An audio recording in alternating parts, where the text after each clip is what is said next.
Welcome back, ladies and gentlemen, to Canadian Football Central, CFL content for the fans, by the fans.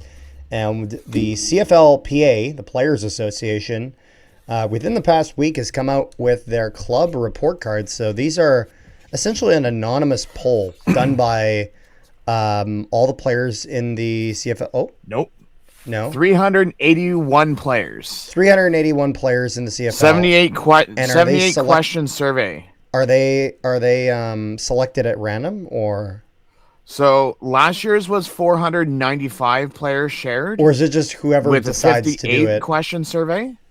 This year it's 381 and it's 78. So I don't know if this is randomly selected or if players can decide to do it or decide not to.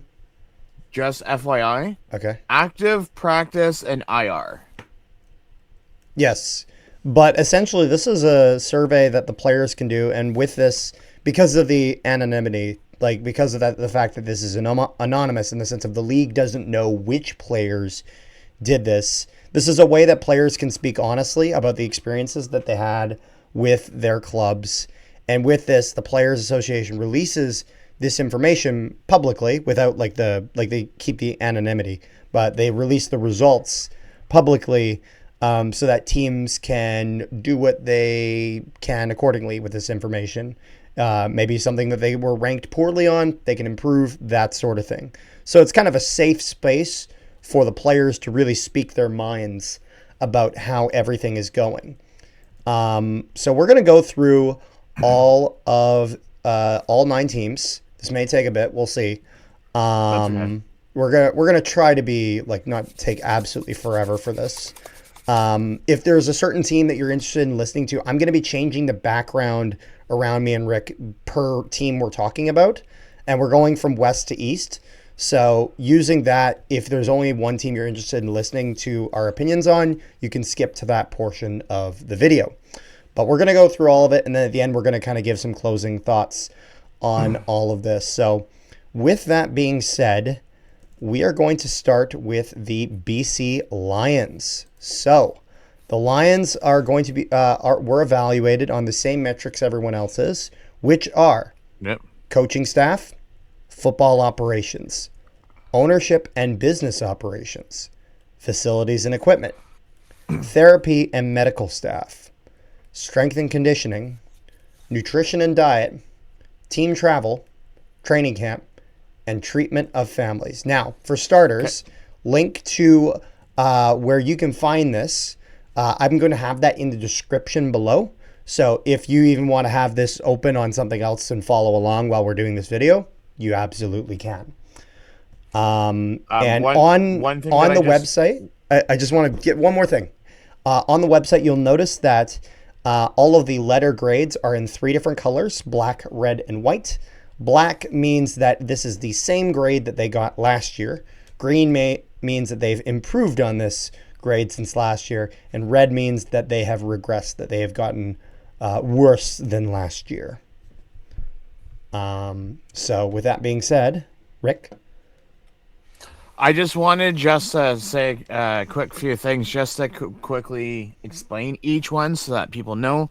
Okay. Obviously, coaching staff is relations with their head coach, coaching staff, video staff, their club activity scheduling, their adherence to CBA provisions, including their related to padded practice and practice times. Football ops is their relations with team management, contract negotiations, and access to necessary tools, resources needed for success. Business and ownership operations is basically relations with team president ownership, as well as their access to resources as it permits to off-field matters, such as housing, work permits, appearance opportunities, etc., aka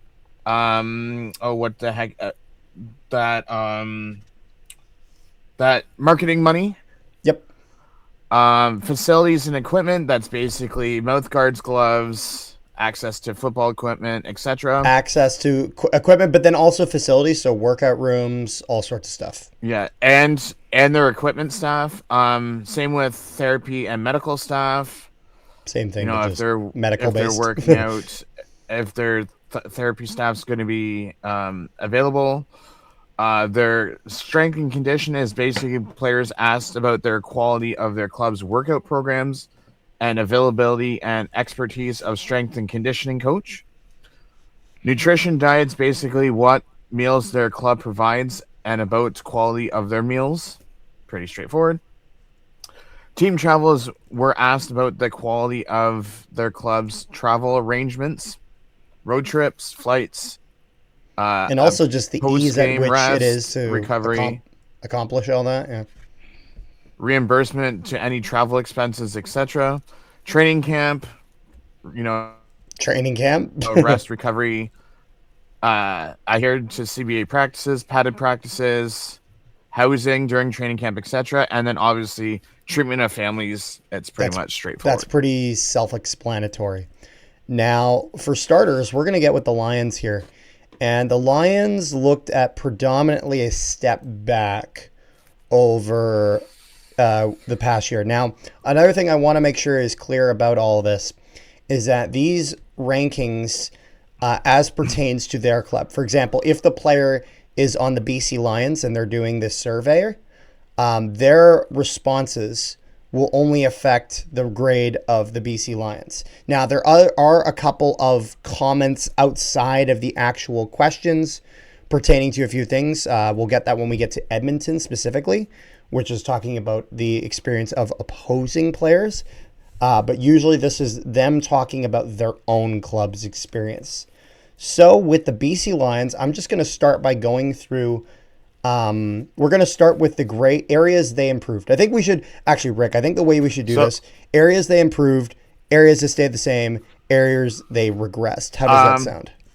One thing that I'm going to mention for training and medical staff last year was a D plus. This year was a B minus, and they have it gray or black. Oh, so okay. that's Wow. just one change that I wanted to Fair mention. enough. And strength and condition was not on last year's But card it is either, in so this that one. one's Okay. new. So I guess, but I guess some of the questions may also be like, what was your experience compared to last year with, you know what I mean? Like, so Yeah, I have no they, idea. they may, But anyways, we don't know the questions, but they may have worded some of the questions like that. But if we Yes. look at this, firstly, in terms of a positive, the coaching staff for the BC Lions is giving a grade of B plus, to which B plus, in context of the CFL, is tied for kind of the second highest grading, as the Alouettes and Saskatchewan Roughriders both have an A minus. Winnipeg and BC both have a B plus. So B plus for the coaching staff. This doesn't surprise me. It seemed that Buck Pierce did a very good job over there generally, but there's always room for improvement. just to put it very vaguely, across the board, I know there's averages at the bottom. Most grade averages is a B. So Yeah, anything above a B plus or anything above a B is good. is pretty good. Yep. So I'd say so. That's kind of what they have for coaching staff. In regards to the grades that are pretty comparable to what they got last year, keep in mind, okay, so strength and conditioning was given a B for the Lions. Their therapy and medical staff was given a B minus. So it seems that generally pretty average in that regard. However, the Lions, unfortunately, got probably one of the worst report cards in total, and it's because of everything we're about to talk about. And Rick, we'll finish with the big bang that we're looking at there.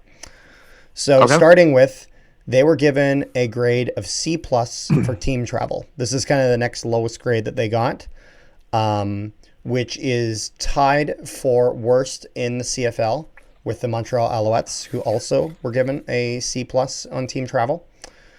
If we go kind of one step down, their football operations was given a C. Only one team got worst football operations, being the Ottawa Redblacks with a C minus. So there's that. Then they had 3 scores with a C minus, which was their ownership and business operations, which only had one team worse, which was Montreal, and Ottawa was also given the same grade as the Lions. Facilities and equipment got a C minus, which was the second worst in the CFL, behind the Montreal Alouettes. The training camp conditions were given a C minus, which was the worst in the CFL.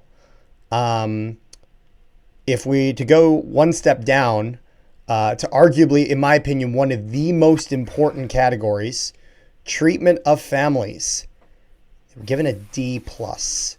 And believe it or not, that's not the lowest in the CFL. We'll get to that. I'm not going to say what's the lowest because we don't want to spoil all the fun.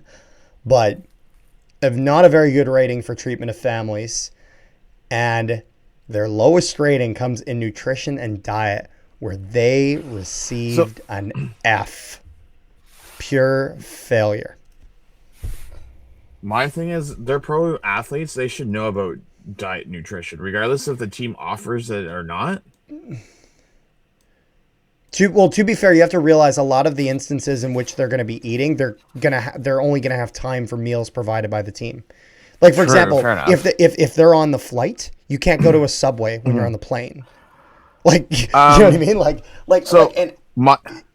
So can I read out actually their generalized because they put out a statement for each team. So I'll put that on.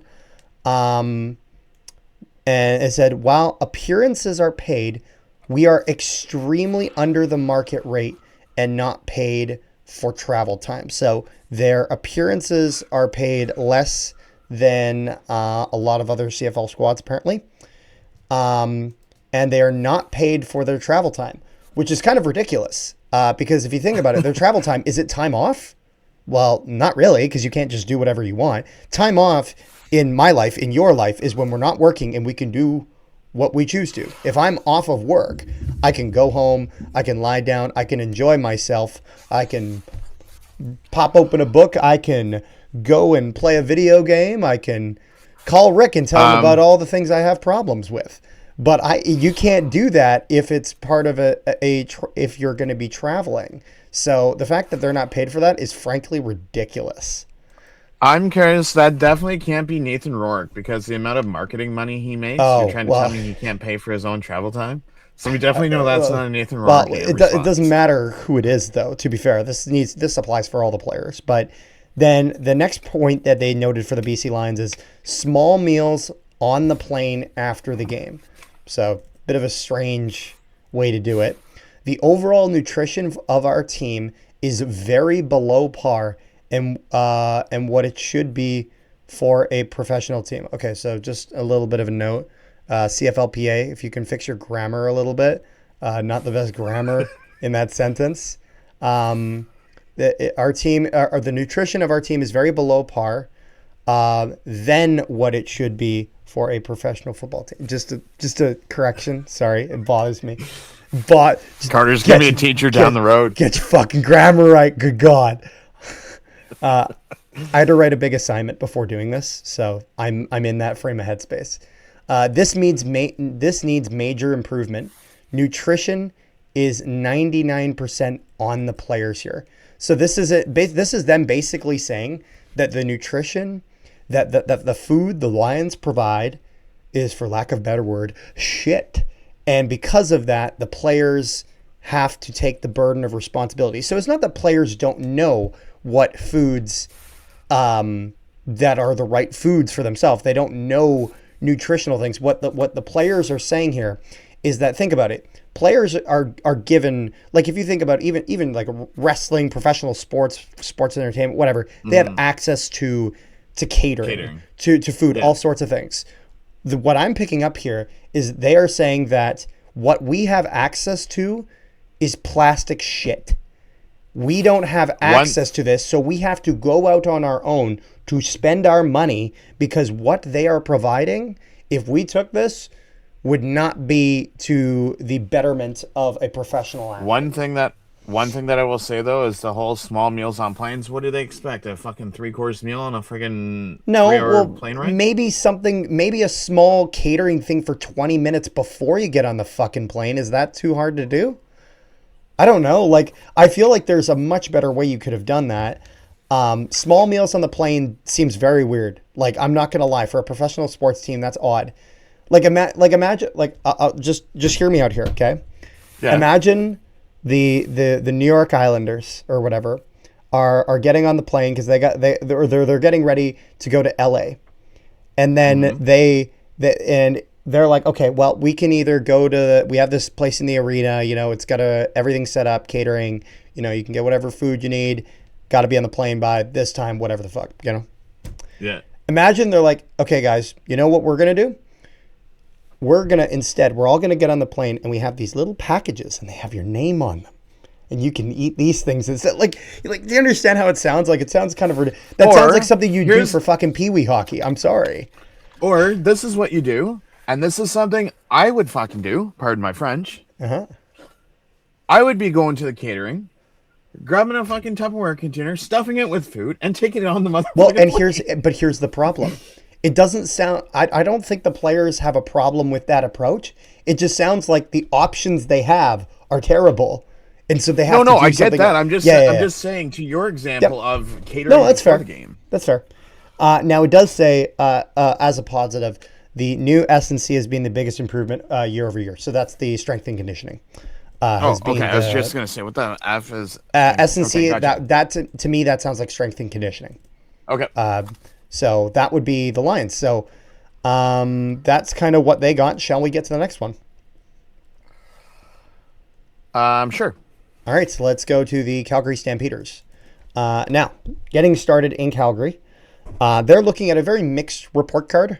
Numerous things that they improved on, but then a couple about kind of an equal amount of things that they regressed on. So for starters, with some of their higher grades, their highest grade was B, and they got that in 4 different places. They got a B for their football operations. They had a B for their facilities and equipment, which I'm not going to lie, kind of made me laugh because they play at McMahon Stadium, which is kind of has a, from the fan perspective, has a poor reputation. But it seems like at least the access that they have to their facilities and their overall quality of equipment there is good. So it's good to hear, at least from the player perspective, that it's better, because I think the fan perception on it is not good. Their nutrition and diet was a B, because they were given actual edible food to eat.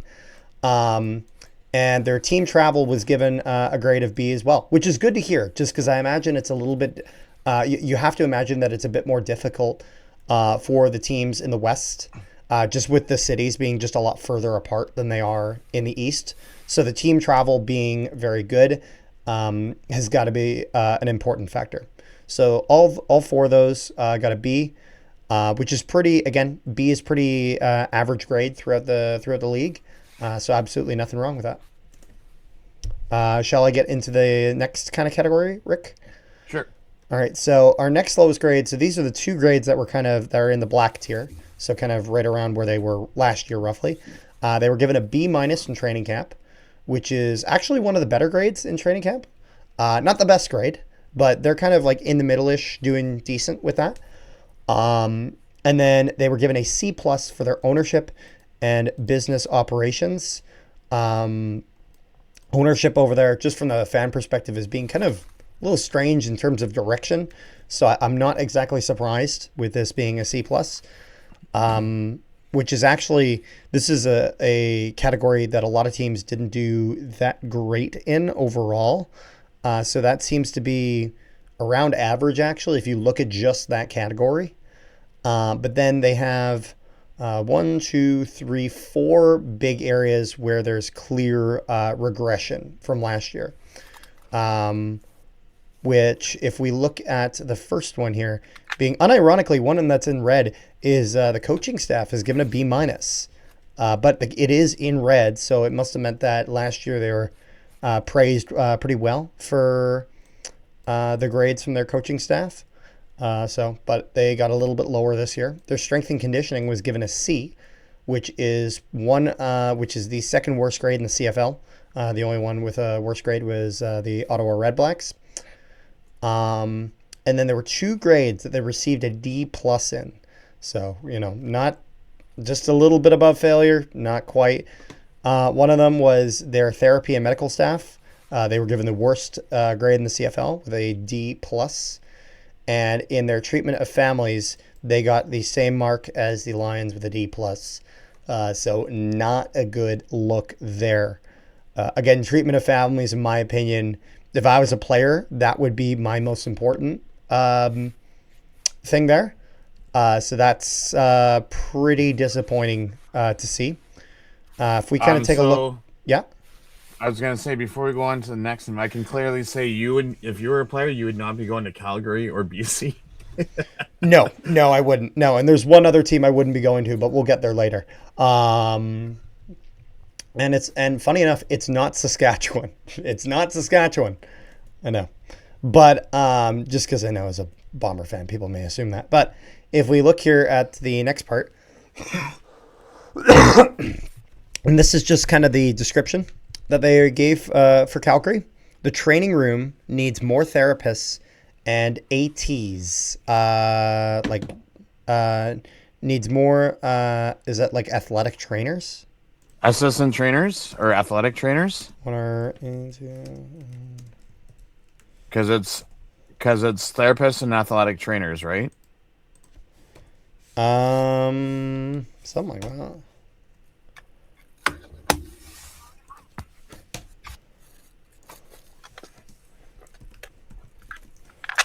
Let me see here. Yeah, athletic therapists. That's just what I see. So more athletic therapists.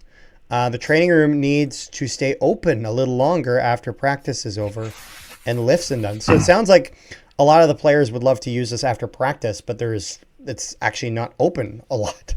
So the good news, you know what the good news is for that, at least for Calgary? What? That's the easiest fix you can make. Just fucking change the hours. Like, Yeah. so that's an incredibly easy problem to fix. So it then also says the club improved their nutrition, food, and amenities in the players' lounge. It all came together well. So it seems like despite the fact that there are some things that were ranked poorly, it does seem like the CFLPA also realizes that the Calgary Stampeders have made some improvements in areas in which they kind of needed to. If I don't remember correctly, was it Calgary or was it Edmonton that was feeding them cold food last year? Oh, you know what? Duh, I have it open. Okay, I'm not gonna lie, that's hilarious. They were just feeding them cold. Okay, that's like not good, but that's also kind of funny the way you say that. like what? Like, I'm sorry. Oh, which someone bitched about like the food was like cold and Yeah, oh I'm not no, sure. Derek, no, sorry, it was Calgary and it wasn't about so one of the Calgary's complaints last year was that they had to get gym memberships. Oh my god. That's kind of funny. Maybe they still needed to if the training room wasn't open. Someone had mentioned about Is there food.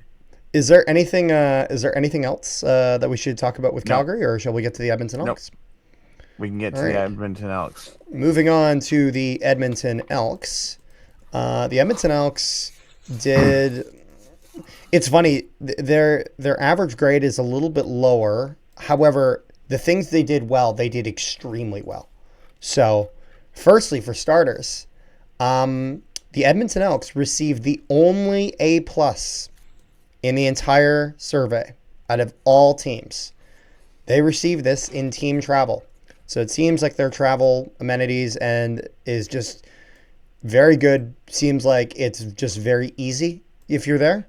And credit to them. That's good. They got the only A plus on the entire review. If you're Edmonton, you probably want to hold on to that. But it's also probably pretty reassuring you don't have any problems there. They were also given an A minus for facilities and equipment. This doesn't really surprise me. With kind of new ownership taking over and making it very, very clear that they're serious about this team, wanting this team to be very, very competitive, making sure that their facilities and their equipment is up to par has got to be one of their top priorities. And then their other grade that is in the green with a B is their treatment of families. So the first good grade we've seen for arguably the most important category. As this will be a big, I have to imagine something like that So like in my opinion, that grade right there has to be the biggest factor come free agency. Now I imagine players with larger families versus players that are potentially single that are going somewhere that may be more or less important to a certain person. But there's a lot of players in this league with wives, with children, with families. So a B in that grade is pretty good.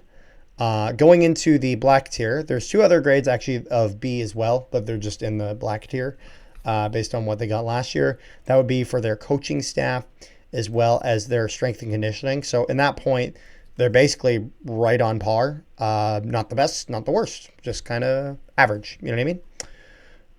And then there are 5 categories in the red out of there are, let me see here, 10 categories total. So half of them are in the red, unfortunately. With their two highest ones being they got a C plus in football operations, which is the second lowest in the league, only above the Ottawa Red Blacks, tied with the Argonauts. They got a C plus in their training camp, which is kind of in the middle-ish on the lower end of things within the CFL, as it looked like training camp was not league wide. They didn't do the best in their training camp. It looks like, besides maybe a couple teams. Just below that would be their ownership and business operations, given a C. I'm not gonna lie,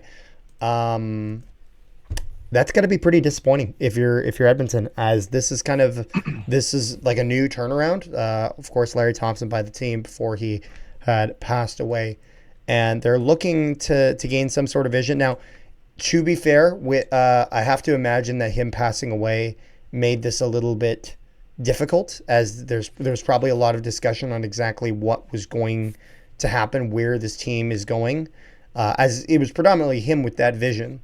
So I'm curious to see where that ownership and business operations is next year, because this will be the first year like without Larry Thompson and being under kind of the watchful eyes of someone else.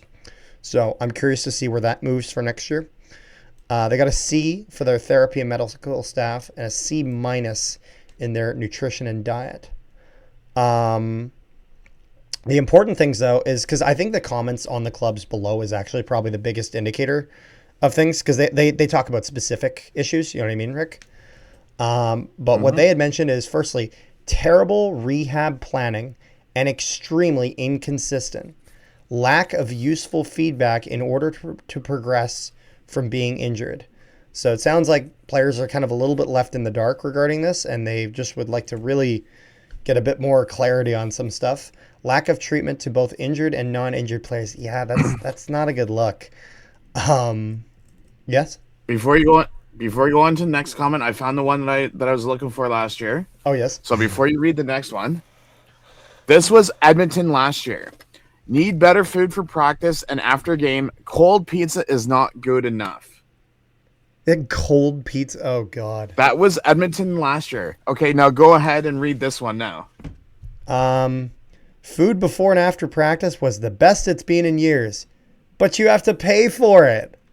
Oh my God. So they went from cold pizza to now paying for their own food. Oh my God. So literally they heard how bad they did on the survey last year. And they said, you know what? We're going to do good with it, but we're going to monetize that shit, which is ridiculous. If you're a professional athlete, why the fuck are you having to pay for food at the stadium? That's ridiculous. Like that's like I don't, you know what it is? It's like they had this great idea. They had this great idea, and then they added one small but to the end of it that just completely ruins it. And so that's...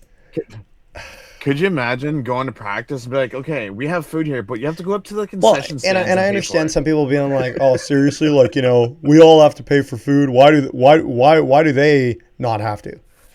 Answer: they're a professional athlete.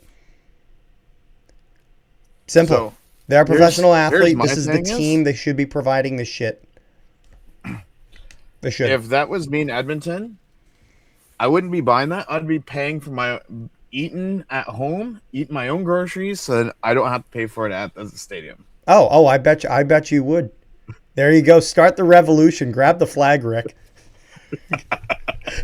Anyways, now this last point is really interesting because this is kind of the only comment I've seen in here, which is actually a comment from visiting players. Because again, everything we've been saying about the Edmonton Elks up until this point has been them talking about their own club. Now, this is a comment from visiting players whenever they're playing in Edmonton, which is the hotel in Edmonton is unacceptable. And apparently the accommodations in Edmonton for visiting players was the most commented issue amongst the surveyed membership in 2025. So that is a big detail in the sense of the entire league was talking about how this Edmonton hotel sucks. Oh, Which I'm not going to lie, I would love to know which hotel this was now. You know what? Who is it? I seen it on Twitter the other day of which hotel it was. Let me see here. When did these come out? Chateau Lacombe. Yeah, and they went from Western into that hotel. Where'd you find it? I just searched up which hotel do Edmonton Elks visitors stay in, and that's the answer. I'm curious to see what star. And actually, that's on the Chateau Lacombe website. It says it is a partner and a sponsor of the Edmonton Elks. Maybe they might want to remove that. Definitely not anymore. Maybe they want to remove that off their website. I don't know if they should be proud about that anymore because it sounds like it's pretty embarrassing. In the sense of, we're a proud sponsor. By the way, we sponsor the Edmonton Elks. All the other teams hate us, but the Edmonton Elks like us because we give them money. Shall we get to the next one? To the Saskatchewan Roughriders? Yes, sir. Alrighty. Getting to Saskatchewan. Starting it off. Firstly, for starters, the Saskatchewan Roughriders across the board, they don't have a single thing in the red. It's all improvement for Saskatchewan or staying the same. So, firstly, good on you, Sask. Good on you. Secondly, the Saskatchewan Roughriders have the second highest average in the CFL. They got the second best grades across the board when you average it out. With one for starters, their team travel was given an A. This does not surprise me one bit. From everything I've seen of Saskatchewan, it seems like they just have their shit together when it comes to that. And it doesn't surprise me. This is one of the oldest franchises in the CFL. This is, if you think of Saskatchewan, this is the professional sports team. You know what I mean? Saskatchewan has such high grades, but in my opinion, they have some of the highest expectations. If you think about Canada and you have to say which province is a football province, I think almost everyone would say Saskatchewan. You know what I mean? I think that's a fair thing to say. Not that they don't love their hockey, but football, that's, Saskatchewan is the Alabama of Canada in more ways than one. But so they did very well with that. The other things that they got an A minus. They got an A minus in their coaching staff, football operations, strength and conditioning, as well as training camp. So firstly, they got the second highest grade for the training camp. And they had gotten the second highest grade for their football operations. And they are tied for the best grade in coaching staff with the Montreal Alouettes with a A minus. And so they had done very, very well there. It doesn't surprise me. Everything I've heard about Corey Mace and his staff has just been absolutely fantastic. Even just watching some of the Grey Cup docu-series stuff on YouTube and seeing some of the behind the scenes, Corey Mace talking to his team, it makes total sense why they have the grade that they do in that regard. Then they were given a B on everything except for one more category if we look at everything else. So they got a B for ownership and business operations, a B for facilities and equipment. They got a B in therapy and medical staff. It was a B minus though in nutrition and diet. So just slightly under there, but overall just doing very, very well. And their lowest grade is a C for treatment of families. So And actually, if you look, that's probably the category that does the worst, which is insane to me because, in my opinion, is like the most important. That seems to be pretty on par with like in terms of average amongst that category in the CFL. So yeah, not too bad there. But if we look into the comments left, firstly, there were issues with community appearance money. This was with multiple players. Appearances were not offered at the expected rate. Very slow. So it sounds like not only were they not getting paid exactly what they were hoping for, it sounds like they went on very long, and also it maybe potentially took time for them, a little bit extra time for them to actually receive payment for that, based on what I'm seeing. So I have a question regarding that. Is if if they're getting marketing money, how is that offered rates were not offered the rates at the Oh, expected? I'll tell you why. Here's the thing. Like imagine, because this is how I understand it. Okay, Rick. Okay. So certain players are given a certain amount of marketing money. Well, Yeah. let's say like I'm just throwing numbers out there. Let's say you're Mm-hmm. getting $100,000 in marketing money for 5 appearances. Gotcha. Okay, that would Yeah. mean that your rate is $20,000 per appearance. So, but the thing is, in Saskatchewan, you have to remember they do appearances constantly. So what it might be is that it's taking up a larger portion of their time, and they're getting paid the same amount, or that they're getting and so because of that they're making less per appearance, in the sense of, Mm-hmm. let's say I asked you to do let's say I offered to pay you $100, but Yeah. one day I asked you to do 5 hours of work, and one day I asked you to do Mm-hmm. 1 hours of work. The Yeah. 1 hour of work would feel a lot more worth it, you know what I mean, because you're making Mm-hmm. $100. Whereas the five Yeah. hours, you're like, I'm doing times as much work and I'm only making the same amount. Mm-hmm. So that's, to me, when it says rate, it's talking about amount of money per amount of time. So to me, and if you really think about it, Saskatchewan makes sense to be a market that is going to do a lot of appearances in the community. I'm not surprised by that.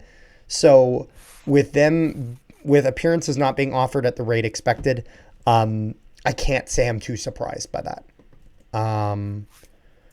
But then, kind of for the next point, they had their great improvements in nutrition, coaching, family events, strength training, so many improvements. So interesting, they got a C in family treatment.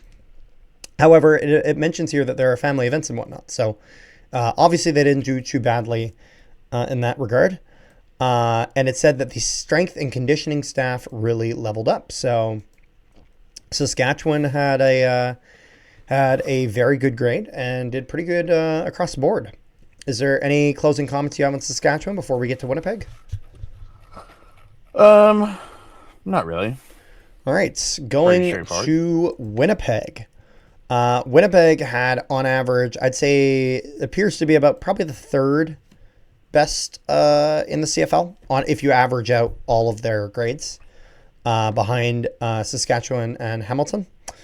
So Winnipeg does relatively decent. So Winnipeg probably has, I'd say, the biggest, Average. the most consistent grade here, as literally every grade they have is in the B Except range, for with one. the exception of one, where they are from a B plus to a B minus in everything, with the exception of just one category, and even then, it's a C. Like they're not that far out of it. You know what I mean? So Like it's not that big of a difference.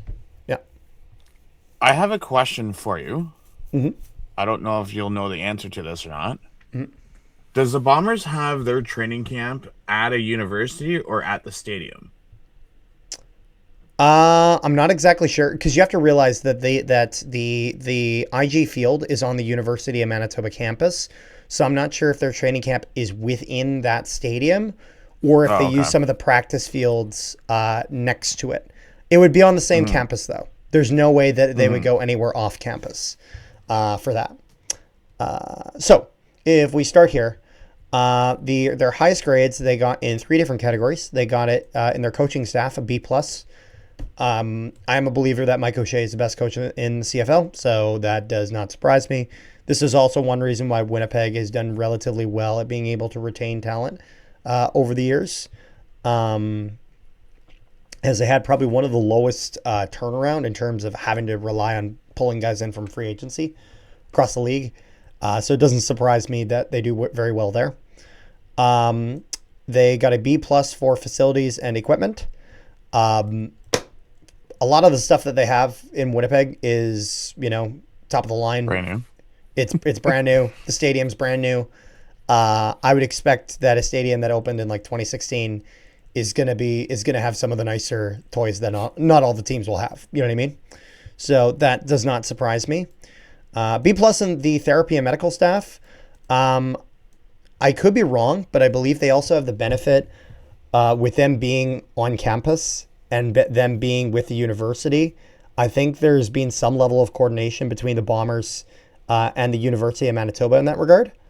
And so I would not be surprised if that has been very helpful for the Bombers in ensuring that they always have an adequate number of people in their medical team.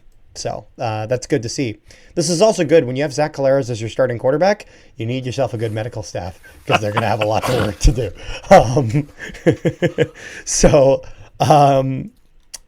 If we get to kind of the next bit here, in the green, they had a B in football operations, as well as nutrition and diet and treatment of families. The Bombers are tied with two other teams, for the highest grade in regards to treatment of families. This is one thing that's been huge for Winnipeg. Actually, like a great example of great family treatment in Winnipeg. Holly Jefferson, Willie Jefferson's wife, runs the Bombers Women's Club. And the Bombers have been extremely helpful in helping set that up and kind of hosting that and just allowing them to do what they do. Multiple players in Winnipeg have moved their families here. Great examples would be Adam Bighill as well as Willie Jefferson moved their families to Winnipeg. I know Sergio Castillo spends a large portion of his time with his family in Winnipeg. Like even just like I'll run into him at Gold Ice games and whatnot, and he's out there with his kids.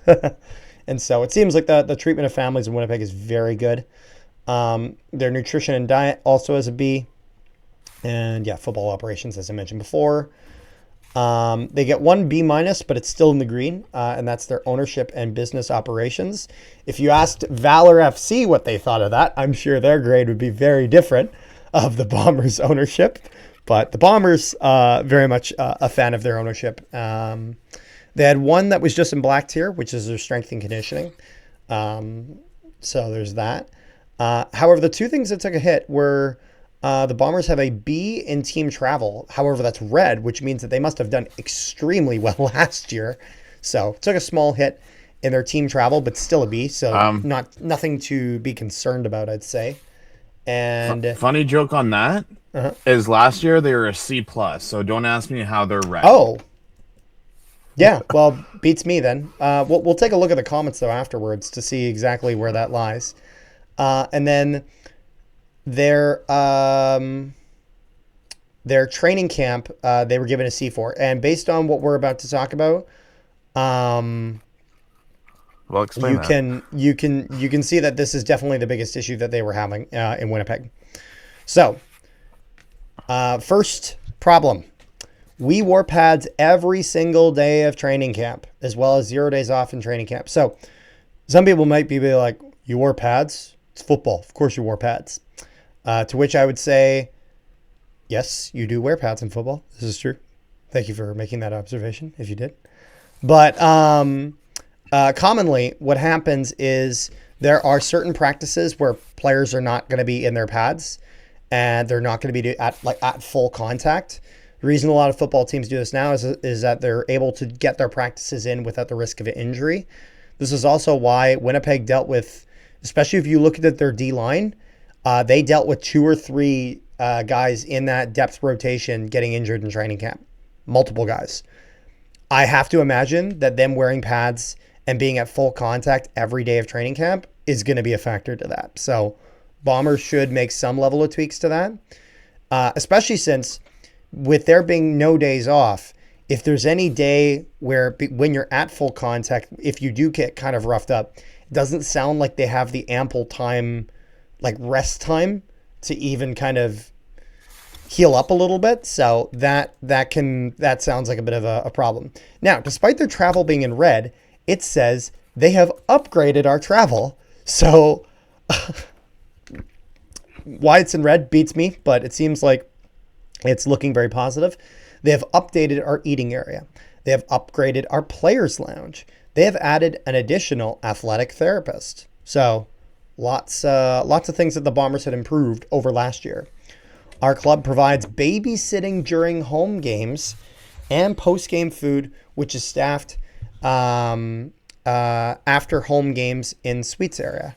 So it seems like their nutrition and diet is relatively good in terms of at least their accommodations. I don't know the quality of the food, but it seems like they have that set up. Also, babysitting during home games, that's really good. I have to imagine that a lot of people in regards to their families are going to want to be focused on the game, supporting their loved ones. And so some extra help, even if necessarily not every family may take advantage of that, having that be an option that's available for players, I think is really important. Just so that way, it's just one less thing they have to worry about. You know what I mean? If you're a player, it's your responsibility to go out there and play to the best of your ability. If you're having to worry about the way that your family is being treated or that your kids are getting looked after during all this, then the club is, in my opinion, not doing enough. If that's a worry that you have, with this, it looks like that's something where the club is just kind of has that taken care of. So. Any thoughts you have on Winnipeg, or no, are you just sir. waiting for us to talk about your Ticats? I mean, Now, you might as well, since we're the next team up. Now, Rick, Geographically, I yes. have to imagine that you are very happy about this, as the Hamilton Tiger Cats have look to get about the highest grade on here, as they do not have a grade below a B. They don't even have a B minus. Their lowest grade is a B, with their highest one being an A minus. So, and they don't have a single one in the red. Everything is either green or black. The vast majority of it is in green. Almost everything, actually. Only the coaching staff isn't, and even then, it's still a B. Opening thoughts, Rick? You know what though? You got to remember how much, because I just going based off of this. So last year we were given a C plus for football ops, and only 1A. Whereas this year we have a B in coaching staff, an A in football ops, B plus in ownership and business operations, A plus in facilities and equipment, who the equipment staff are amazing in Hamilton. I'm not saying that they're not, but you get my point. Therapy staff, they have, I don't know how many therapists and medical staff. Strength and conditioning coach, our strength and conditioning coach, is like you know, even in stretches, like you're not doing something, he tells you, like he's one of the top. And that also goes along the ways of, why do you think Kenny Lawler was able to play his first full season? Well, Yeah. Levi Mitchell was never injured this year. So again, that's strength and good on the conditioning strength is and conditioning coach. because that's the thing. Like, being able to deal with injuries after they come up is extremely important. But strength and conditioning is one of the best ways to prevent preventative measures for injuries and ensuring that they don't happen to begin with. And so, if we look at Hamilton, their best grade that they received it in 1, 2, 3, 4 categories. 4 A's. So firstly, they got an A in strength and conditioning, as you had been talking about here. They got an A in training camp, which is the best in the CFL. They got A in facilities and equipment, which is the best in the CFL. They got an A in football operations, which is the best in the CFL. So numerous things that they did better than just about anyone in the CFL. If we go down just slightly to a team travel, they had the third best team travel behind Edmonton, Saskatchewan, and Fourth. Toronto. Yeah, sorry, the fourth. Third, because I say third because Saskatchewan and Toronto are tied. That's the only reason why I said that. Oh, Say that. okay, fair enough. Third highest grade, but fourth in terms of teams. But even then, I that means they're in the middle of the pack, but it's an A minus. So who gives a shit? It's still a very good grade. So there's no shame in that whatsoever. They got a B plus in ownership and business operations, a B plus in nutrition and diet. So did relatively well there. A B in therapy and medical staff, a B in treatment of families, both in green, and then their one that was in black was a B with their coaching staff.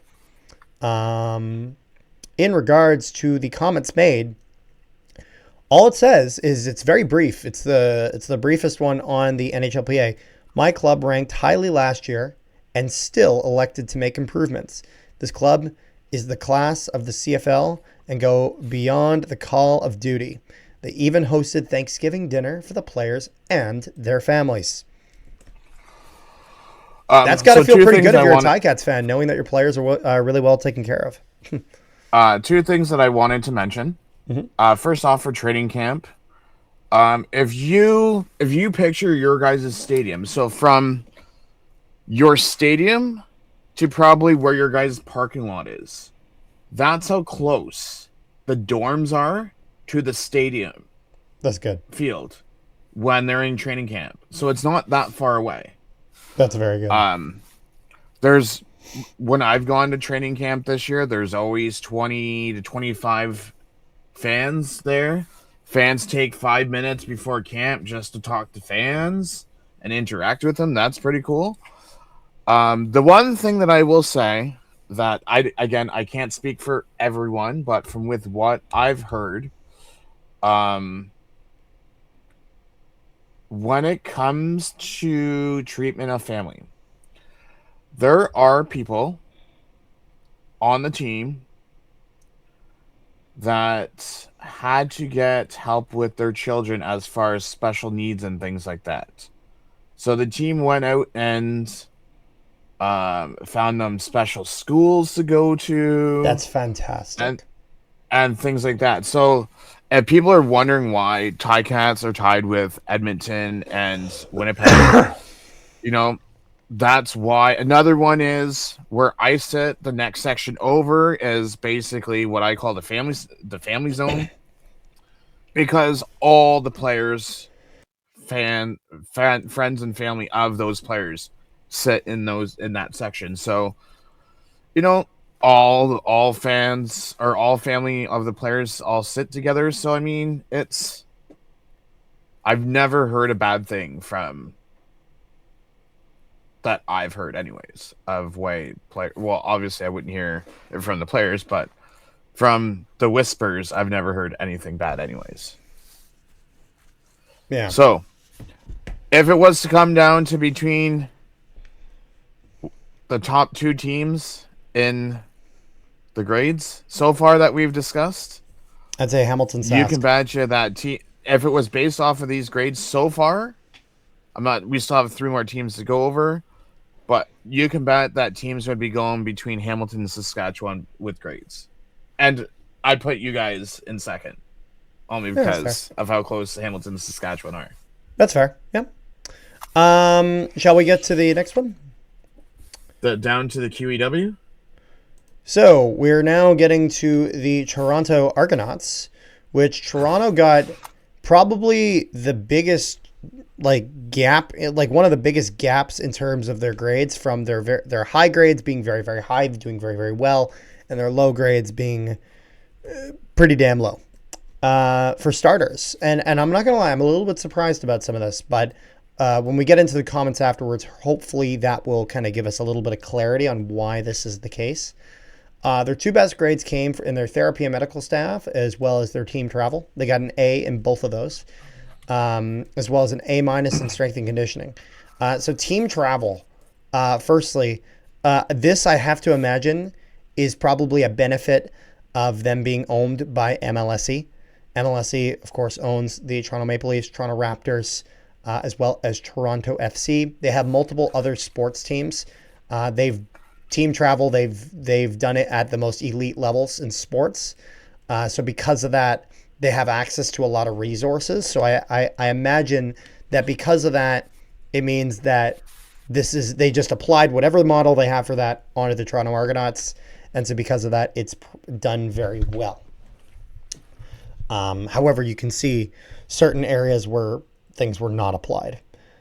Strength and conditioning got an A minus. Also in the green, they got B for nutrition and diet, and a B minus for their treatment of families. In the black tier, they have a B minus for their training camp, which is actually on the higher end of things, but not the highest.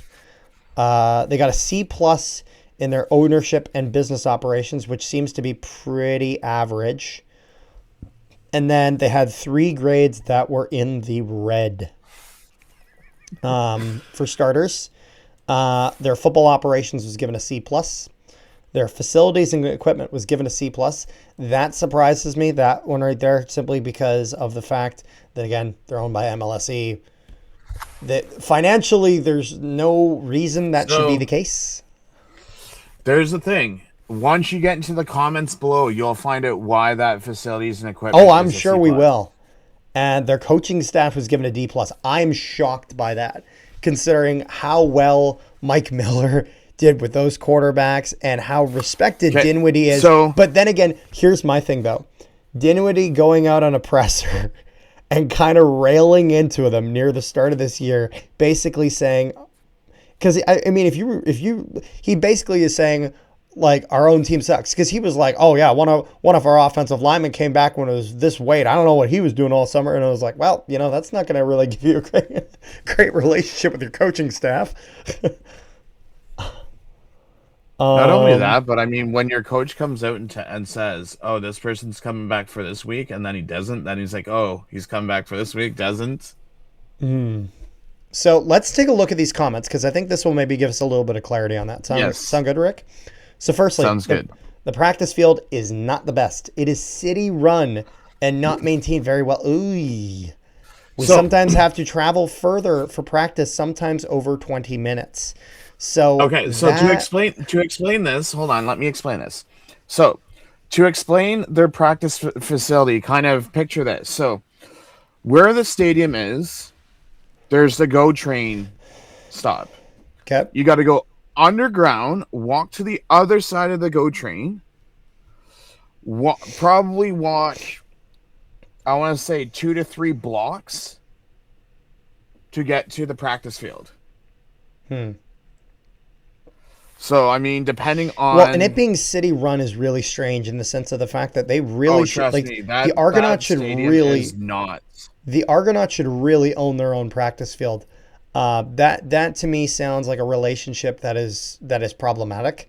This is not me trying to rail into the Argos. This is me trying to just saying that if any team had this problem, this isn't good, because when it's run by the city, they're kind of at the whim of whatever conditions the city is going to have that field in, and so because their economic interests are not going to be as aligned as the Toronto Argonauts on the betterment of the well-being of the Toronto Argonauts, it would just make more sense for the Argos to be in ownership of their practice facility fully. You know what I mean? So I can definitely see that. Do you want me to get to the next part, or do you have a comment? Just to give you a bit of things, the only people that really use it now are the Canada's national rugby team and the Toronto Argos. No one's used it since 2024 when the Toronto Rush Ultimate Frisbee Association used it. Yeah. In 2024. And then Toronto Wolfpack Rugby Team used it in 2023. But other than that, we'll just say it's interesting. Yeah. The next point here, the workout gear we are provided is poor quality and does not meet a professional football standard, in my opinion. Also, the lack of team gear given to us causes players to spend their own money on equipment. That's not good, and I'll tell you why. You want to know why that's not good? My second year playing high school football. Keep in mind, we would pay our league fee. You know what I mean? We were getting. Now, I'm not saying that this is standard. I'm not saying that this is standard for a high school. We had full brand new helmets, jerseys, whatnot. Now they had won like a $20,000 reward thing from the league. However, again, if a fucking high school is capable of this, fully brand new Zenith helmets, and whatnot, then why is it that a professional sports team is giving them such poor quality equipment? And so if the players are having to go spend their own money on equipment, that's not ideal. It's not. So I think, yeah, if that's, it looks like that's definitely an area that they could use some improvement with. However, there is a positive in here in kind of their closing statement here, which is that the Argos have one of the best medical and therapy staff in the entire CFL. So that is very good to hear, as that is something that's very, very important. They received an A in that category, and they have the highest grade in the CFL. Is there anything else that you want to say about the Argos, or Nope. would you like to move on? Alrighty, so for the next one, move on. Yes. we have the Ottawa Red Blacks. There's a lot of comments for later. Let's start with second worst team. They got the second worst grade. Yeah. Oh boy, I see a lot of red. Let's get started. So they got a B in facilities and equipment, as well as a B in their therapy medical staff. I wonder if the facilities and equipment may potentially take a hit as they go through the renovations in the next few years. We'll have to see. Hopefully the quality of that does not deteriorate. But we'll have to see. They received a B+ in their team travel. That's in the black tier, along with their C in treatment of families. So, just an FYI, their facilities and equipment has more to do with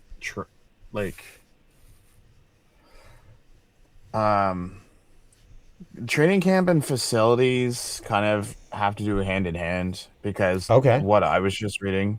So it's, I don't know. There's more comments about training camp than there is facilities, but okay. They have 1, 2, 3, 4, 5, 6 of the 10 categories in the red tier. The highest grade they got in the red tier was their nutrition and diet with a C+. This is kind of very middle of the road as far as the nutrition and diet league-wide. They received a C in their training cap, as well as a C in their coaching staff. Now, firstly, I imagine that both of those are going to be completely overhauled now that they have their new general manager, as well as new head coach, Ryan Dinwiddie. Same general. That's right. No, because he's their general manager. Yeah, I completely forgot. I forgot. So firstly, that changes the coaching staff, but then also the coaching staff and the general manager are kind of what's determining how training camp goes. So I imagine that both of those things are going to have a big change going into this year. So if I was Ottawa, as much as you got a bad rating on that, I wouldn't worry about it, because you're already kind of moving away from that. They got a C- in football operations, as well as in ownership and business management, which is the lowest grade in both tiers, with the exception of ownership and business operations. One team did worse. And then their lowest grade was they had a D+ in strength and conditioning. So the new category that was added was not a category that Ottawa wanted added, because they didn't do well in it. All I gotta say about that category is ask Drew Brown. So let's get started with the comments. Not given the opportunity to earn community appearance money. Not many off-season opportunities. So it sounds like Ottawa, when the season ends, we'll see you next year. That's it. Sounds like there's not many opportunities to do anything else based on what they're saying here. which is not good. As I think one of the things that has made some teams do a lot better is the way that they're able to kind of keep people around. The three notable teams from this year that I think accomplish that would be Winnipeg, Saskatchewan, as well as Toronto, with players turning into coaching roles. Just having opportunities like that to make money post-retirement or in the off-season, whatever, stuff like that is good and can be very appealing for players. So it sounds like they don't have that. Not given the opportunity to earn community appearance money. It seems like that's pretty standard across the league that is something that they get. Sounds like in Ottawa, there's not a whole lot of that, so might need to make some improvements there. Now, the next area is a bit of a lengthy one. Training camp in Kingston was not practical. The facility and lunchroom were too far a walk to your dorm room. The shuttles they had running were not convenient at all and not always available. That added much stress to parts of training camp that wasn't completely necessary. Real question, why the fuck are they running training camp in Kingston? Why don't they run it in Ottawa? You're asking the wrong person. Why are you running it in a completely different city? Like, I'm not gonna lie, that seems, for lack of better word, if you really think about it, that is a 2-hour drive. Toronto's is not in Toronto either. Okay, well, maybe. Well, they also have a city-run field, so that might be why. But I don't know. I think you should be in the same city. Like even like if we look at that's a 2-hour drive. Imagine if the Winnipeg Blue Bombers held training camp in fucking Brandon. Toronto has theirs in Guelph. To drive, it's an hour and 12 minutes. For a train, it's an hour and 7 minutes. That's not good either. I'm not. Yeah. Yeah. No, training camp should be done in the city. Like this, like, or at least on a OUA or C Sports University. Yeah, I don't understand this. Hell, even just use the effing stadium. I don't know.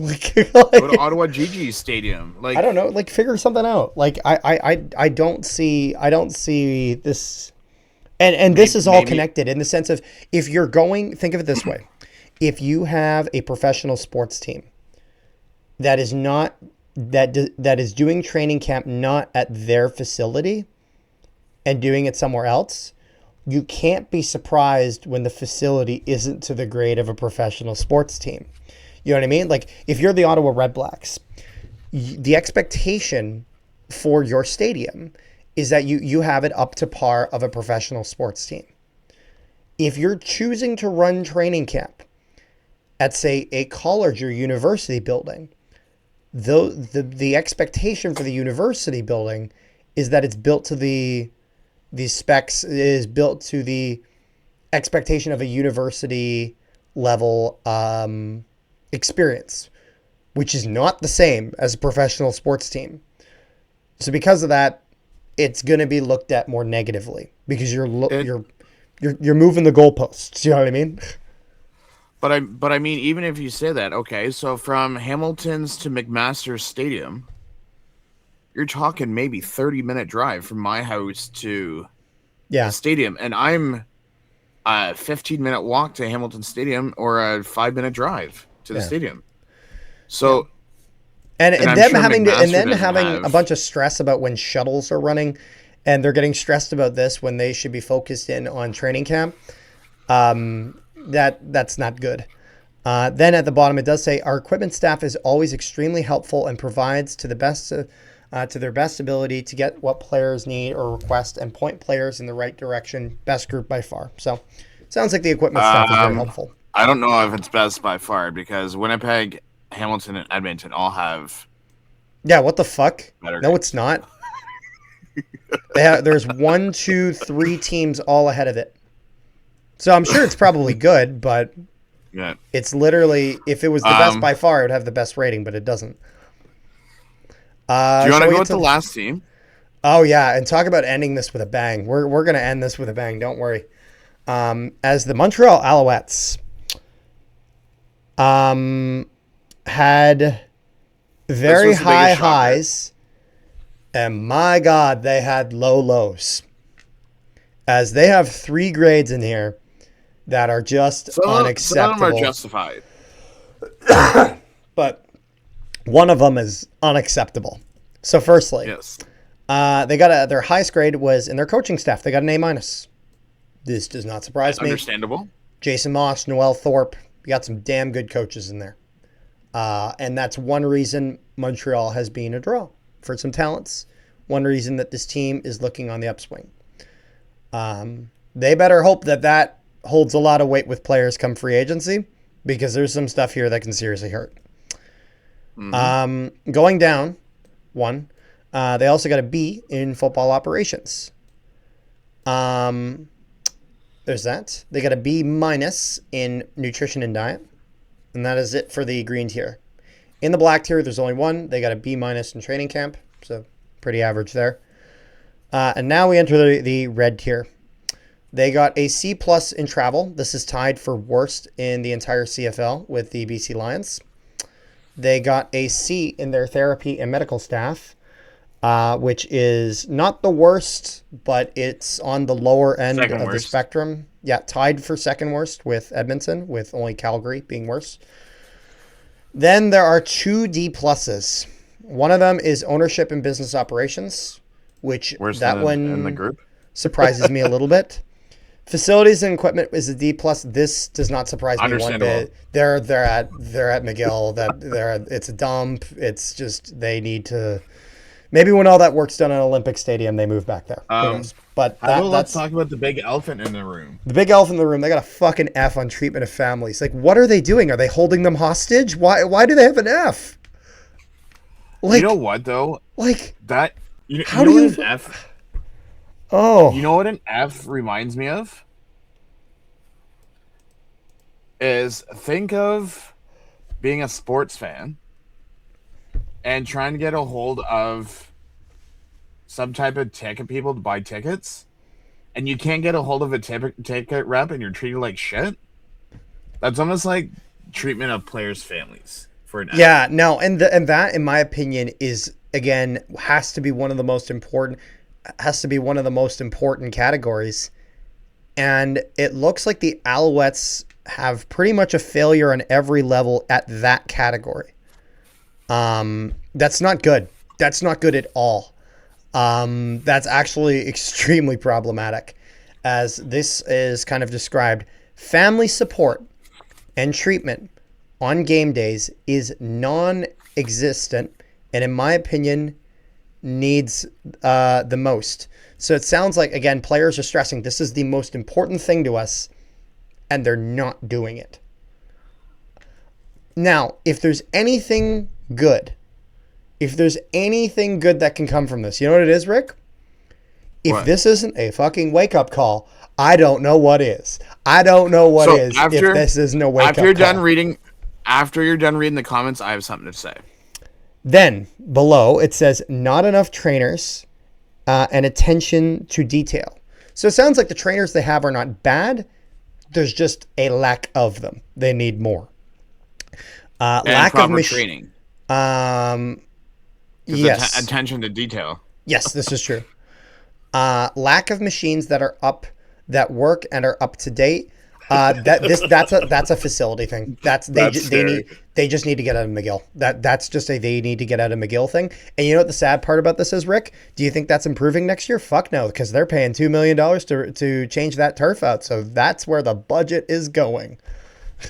So if you think that is changing, I guarantee you it is almost not, because the money's not going there. It's going into the turf. Quite literally. Yeah. Tubs are constantly broken and not at the right temperatures or maintained for an entire team. So what do you mean the tubs are broken? Are they fucking leaking? Like they don't hold water? So here's the thing that I was just thinking as you're reading that.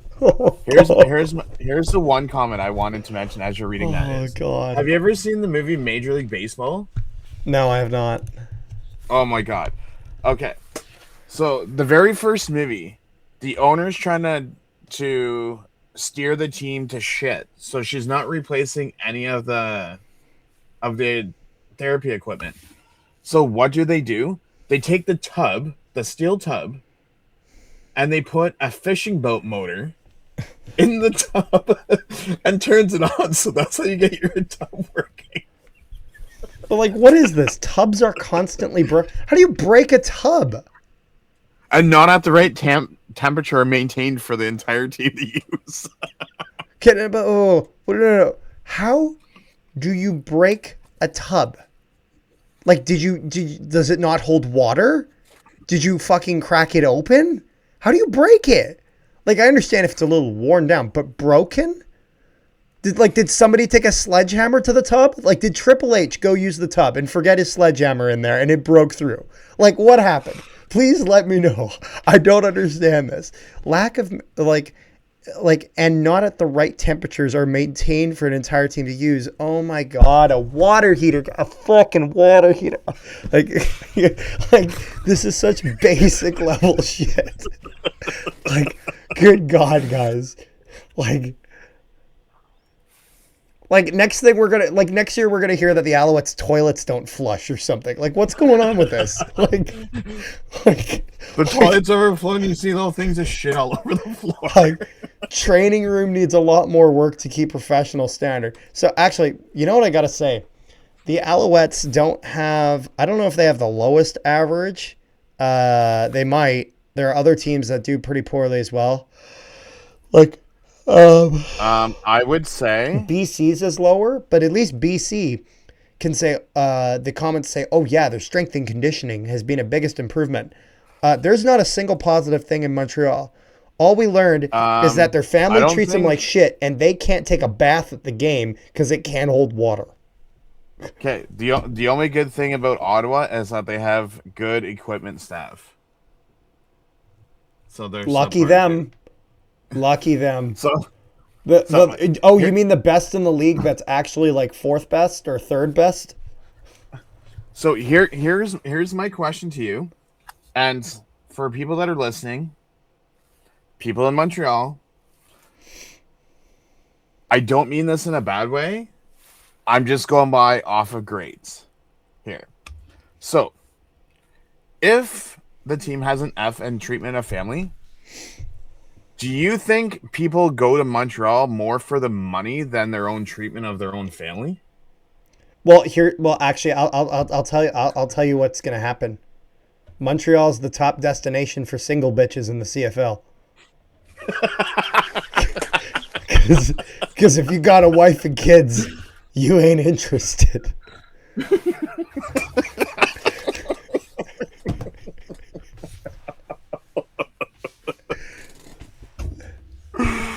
Oh my Lord. Oh, my face hurts. This is what happens when we record at like 3-4 in the morning.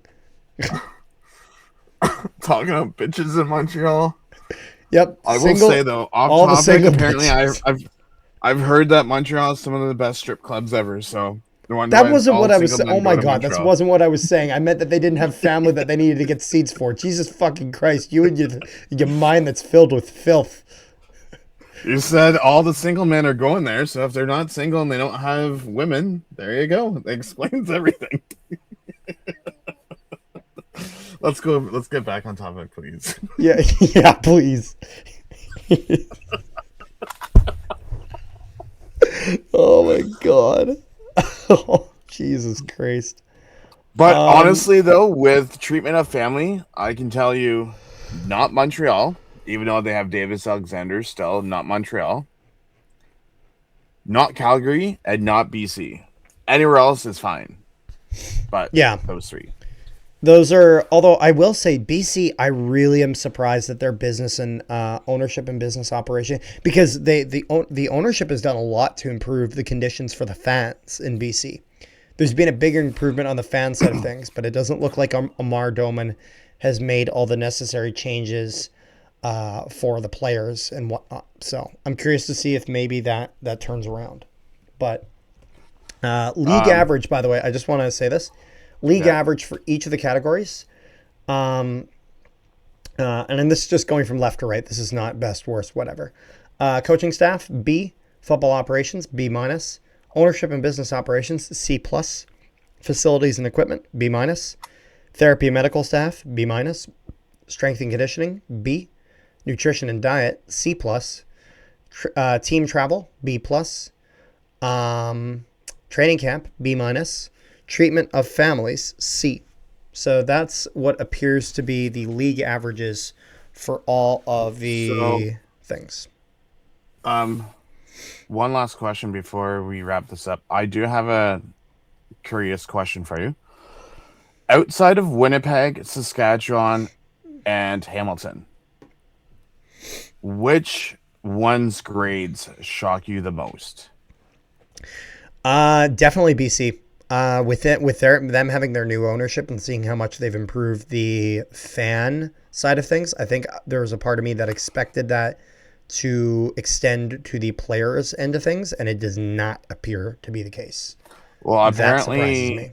apparently, there as soon as this came out, ironically, BC announced that they're upgrading their training facility. Okay, so it seems like there's It a big so improvement happens there. once this was announced. So, Hopefully they decide that with that comes food that's half decent. Um, watch them get the best food in the league and be like Edmonton and be like, you got to pay for it. Gotcha, bitch. You know. Um, but then the other thing that surprised me was an F for Montreal treatment of families. Not necessarily that I had some big expectation that they give their families the sweets and the Ritz every time they go to the game, but like an F, like again, like what are you doing? Like you don't. There's no support, nothing. They just get to the building and they're just off to fend for themselves. Like yeah, it's like see you, dear. See you after the game. Like I genuinely like again like what you hold them hostage like how do how do you screw it up so much? I don't Fight or understand. fly, my friend. Fight or fly. I'm also surprised that the Alouettes struggle with the concept that the ancient Romans had figured out, which is a working tub. I don't understand how they don't have that. That confuses Um. me. Also, can we please make it so that Edmonton goes from cold pizzas to not paying for their food next year to Yeah, actually can they food get can paid they by get the team? warm pizza that's complimentary? Now, when I say complimentary, I mean Edmonton. They don't have to pay for it. And one other thing is, can we? I want to know, like, is this hotel in Edmonton? Is this like a 2 star? Is it a 3 star? Oh, Like, good God! Just change can hotels. we? Just change. Yeah, can we get like more of a better like? Just give them a fucking Holiday Inn. Good God, it's not that hard. Is there anything else you got there, Rick? As I think we've went through pretty much everything in the league. It's late With as a all fine hell. tuned comb and a Yes, yes. We toothbrush. got almost an hour and a half of footage here. You guys have seen a lot of our short videos coming out. We still got more of those coming out. Actually, we're recording this at like 3 a.m. my time, 4 a.m. Rick's time on That's okay. Wednesday the 14th. Later today, technically, it's not today for me because I haven't gone to bed yet. I don't count it yet. Um, but in the next 24 hours, Stuart Johnson will be doing a presser. You bet your ass that me and Rick are going to be covering the events of that. Some of it's being announced, but that'll be covered in that video. We don't need to get into that now. And yeah, so hope you guys enjoyed this video. Make sure you guys leave a like, share it around, and subscribe if you haven't already. Also, on Monday, we have a player interview that will be going live. We are interviewing BC Lions kicker Sean White, which we're recording the day before on the Sunday. So if you guys have any comments for him, go to any of our social media platforms and you'll see that we've done promotions of it. Just leave comments on there. Any questions that you potentially have for Sean White. Is there anything else you got there, Rick, or shall we wrap this up? Yeah, you best go check to see if your tub's running, because if not, you got to go catch it and fix it. Oh, there you go. There you go. If your tub, Instead of going, if your tub's running, you have to go catch it and give it to Montreal, so that way it can be with all the other ones they have that don't work. but Make I'm sure, good at other than that. make sure. Look at you, aren't you a smart guy? Make sure you guys join our Discord. Link in the description below as well to our Discord, We discuss all things CFL, NHL, all sorts of sports stuff. So check it out. Also, leave a like and subscribe. We'll see you guys later.